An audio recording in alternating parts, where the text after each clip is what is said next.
Ito yung hospital skincare ko. Dito na rin yung mga hygiene kit ko, mga kailangan ko. Tapos sa baby, ito yung first batch. Kasi ang sakit na talaga. Parang, ito lang yung mga essential guys na kailangan nyo. Ito, adult diaper. Pero may chinek out pa ako guys. Alam nyo, mas mura dito sa Black Up. Tingnan nyo. Lalagay ko yung link. Tapos, ito, bumili ako nitong ayan, Pigeon na bottle. Ayan. Ayan, sa baby company.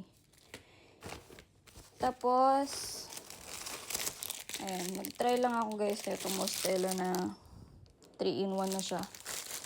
3-in-1, may shampoo na siya, may gentle cleansing gel, tapos bubble bath. Essentials lang talaga yung binili ko guys. Hindi na ako kasi as a third mom, alam ko na yung mga bibilin sa hindi bibilin. Tapos ito, butter cleanser, ayan ang mura sa Unilove talaga. Lang ako ng refill niyan, yung buy one take one, 150 lang ata to. 150 lang ata to. Tapos, of course yung laundry soap.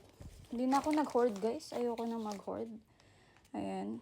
For babies. Gusto ko kasi yung smell ng Cycles. Ayan. Cycles, laundry, detergent. And then, guys, alam nyo, konti lang yung pagpipilian na diaper sa SM. Kaya, ito okay lang to pang hospital tingin ko. Kasi 28 pieces to. Tapos, bumili din ako ng may 80 pieces. Ayan. Kano din to? 335. Pero kasi sa online wala nang Rascals eh. Tapos, guys, huwag niyong kalimutan na mga huwag niyo rin kalimutan yung sarili niyo. Bumili din ako ng boxer short. Kasi, nag-sale to, 80 pesos na lang. Kinuha ko na yung XL para ayoko yung sobrang tight sa akin. Lalo na pag nanganak ako, kailangan ko ng comfy na boxer panty, ganyan. So, plain lang yung ko para hindi siya pag nilaban. Tapos, bumili ako na ito, dagdag lang. Itong short sleeve na bodysuit. Ayan, siya. Nag-seal siya, pink. Tapos, ito mga ko dito. Ito, binigay lang to ng friend ko. Ayan. Tapos, ito, bumili ako ng pajama, mga dalawa. Ayan, set siya.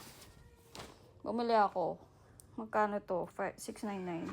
Sa woman, section na pajama.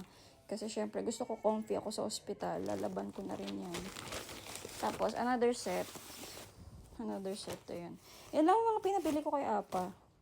Ayan, set lang. Tapos, hindi mawawala guys, dito sa sa listahan ko to. Itong pillow ko to guys na pag magpapa-breastfeed ako, ito ilalagay mo sa lap mo para hindi ka ngalay kapag nagpapa-breastfeed ka. 1,300 siya. Tapos, malaki na siya actually. Ayan, yan lang yung mga binili namin. Talagang essential lang guys kasi ayoko na mag-hoard. Tsaka na lang.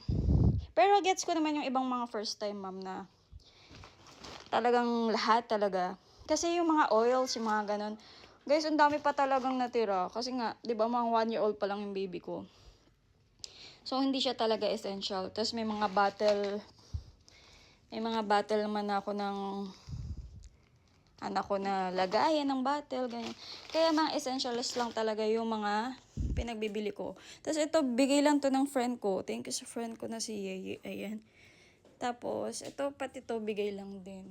Diba? Yan lang yung kailangan, guys. Tipid lang, essentials lang. Although may mga in-order din akong online na essentials ko din na like sleepers ko sa hospital, ganun lang. So, papakita ko na lang sa haul yun. So, ayun lang, mini vlog lang. Bye!